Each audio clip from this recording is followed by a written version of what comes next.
What else? And then my other game is Final Fantasy 3. Okay. Final Fantasy 6 in Japan. Mm-hmm. That was one of mine. I just curious. Good. So, again, layman's terms, for somebody who didn't get into Final Fantasy until 7, what is the difference? Because, all right, so me from the outside looking in, a lot of the 2D Final Fantasies all look alike. Right. What is so special about Final Fantasy 3? So Final Fantasy 3, so I had been a Final Fantasy fan since the first one. But 3 was the first one on. No, it wasn't the first one. It was the second one on Super Nintendo. I missed the boat with Final Fantasy 2. I don't know why. I just never played it. Never even went back to replay it. But with 1, most Final Fantasy fans will tell you it was a story. Mm-hmm. The story was awesome. It's the first time I played a video game where the villain actually won. Spoiler. If you don't know by now, actually, now that I think about it, the game is split. The game is split in half, just like Avengers, Infinity War, and Avengers Endgame. Mm-hmm. The villain wins, and then the heroes got to get themselves back together, round up the posse, and go kill the villain finally.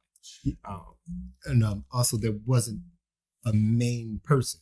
There wasn't like a main protagonist. Yeah. I mean, you had like pretty much all the characters that you encounter. Again, it's just like Avengers. Like there isn't one main protagonist. Like collectively, everyone is part of this world and the story.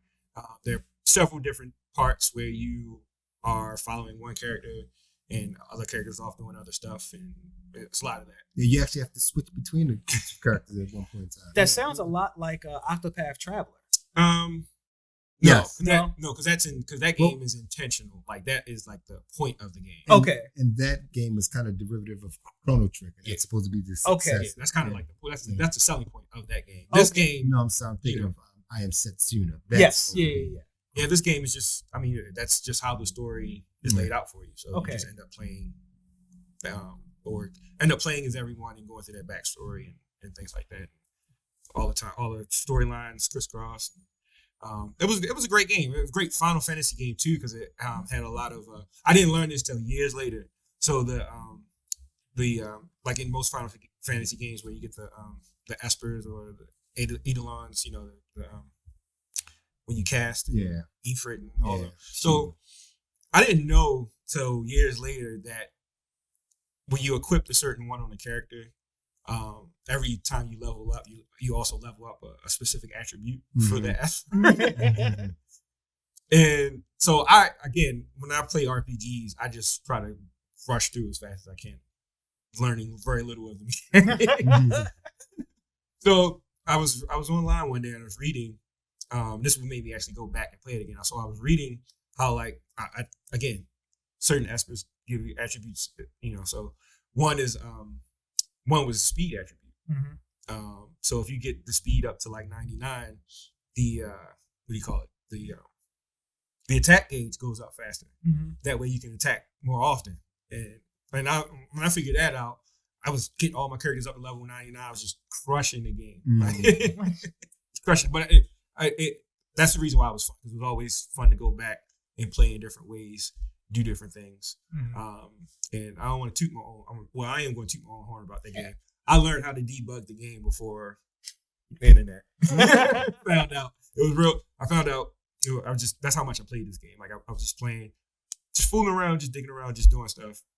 Debug the game. Debugging the game allows you to get every item, unlimited of that item in the game. So damn. Yeah. Newer versions. That's it. The newer versions when they released newer versions of the cart, they took it out. Yeah, they took it out. So if you have like an original cart, the game is valuable, but keep that particular one as well. So how are you playing? How am I playing? Yeah. If it's now, illegal, you don't gotta say that. So for learning purposes or educational purposes, I am teaching myself how to program 16-bit games using an emulator. Good answer. Good answer. You just dumped your own personal original ROM. Yes. Yeah. So is there a way for somebody who isn't into education? Is there a way for somebody now to play Final Fantasy 3 without getting a SNES? I believe they have the they have the updated version of it. right? I think so. I think they updated it twice. Yeah, It's one of the we brought older it out on games. like DS. Oh, so it's Yeah. one of the ones that got remastered. remastered. Yeah. Okay. Oh, cool. But I haven't played those, so I don't know if Neither it has have a I never heard same anybody impact. complain about them. Okay. That you usually can't go wrong with. Yeah. Plus, I think since we played the original, it's always good to go. But we want to play the original. I've never played hardly any of the remastered games. Like, I think I downloaded Final Fantasy 1 remastered. But I was just like, I want to play the 8-bit original. Mhm. So, yeah, comfort games. Again, people out there, tell us some of your comfort games in those comments. Tell us Totally drop what. Yeah, tell us what game when all else fails you could just go back to and you just like play it like it's the first time you played it. Real quick, I usually always mention this when I talk about Final Fantasy 3. I almost died playing Final Fantasy 3 What, like in real life? in real life. Oh, You kind of got to tell that story now. So Don't text and drive. I got Final Fantasy 3 for Christmas. Like I wanted that game. Like I didn't care what else I got that Christmas. If Final Fantasy 3 wasn't waiting on that tree for me, I was burning the damn Christmas tree down. Final Fantasy 3 was Burning the all the presents. first video game I ever paid for my own money. Hmm. And it was $80 Yeah, from Electronics Boutique. 90 at KB Toys. Really? Yeah. I can believe it. Yeah. So I get the game. And this was back when Christmas Vacation was Christmas Vacation, not Yeah. like this Ricky Dink. Yeah. It was like 2 weeks or some shit. Yeah. right? Yeah. So because back then they didn't count the weekends as the vacation days, but now they, But anyway, so I get the game. Immediately, it's the first game I play. I do not leave my room. Barely ate or drank anything.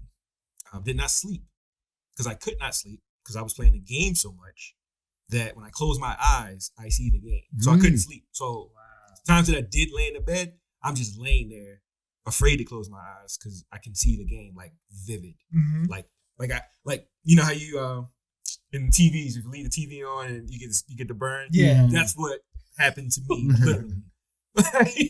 Wow. But pretty much, I did beat the game on Christmas break. I had well over, I don't know. I mean, I would try to play other things to get like, and at this time I had Earthworm Jim 2, one of the greatest comic video games ever. We're going to do like a whole podcast about the pros and cons of Earthworm Jim. So I would play that in between sessions, but I think I had like 120 hours logged into Final Fantasy 3 when it was all set. That first save, and then I started another one save. Which at that time was because now you could dump, especially Persona 5. I mean, I think I put 60 or 70 and I think I was just like on the third part. Yeah. Yeah, 20 hour game. But at that time, having 120 hours on a video game is just like, what? Mhm. What the hell? So yeah, I can. Yeah, but look, and then when I realized that I was probably dying. I passed out. I was like, I think I need to eat something to eat. Yeah. You can't live off of literally. Osmosis side thing. Okay. Well, GG's for not dying. Yeah. Okay.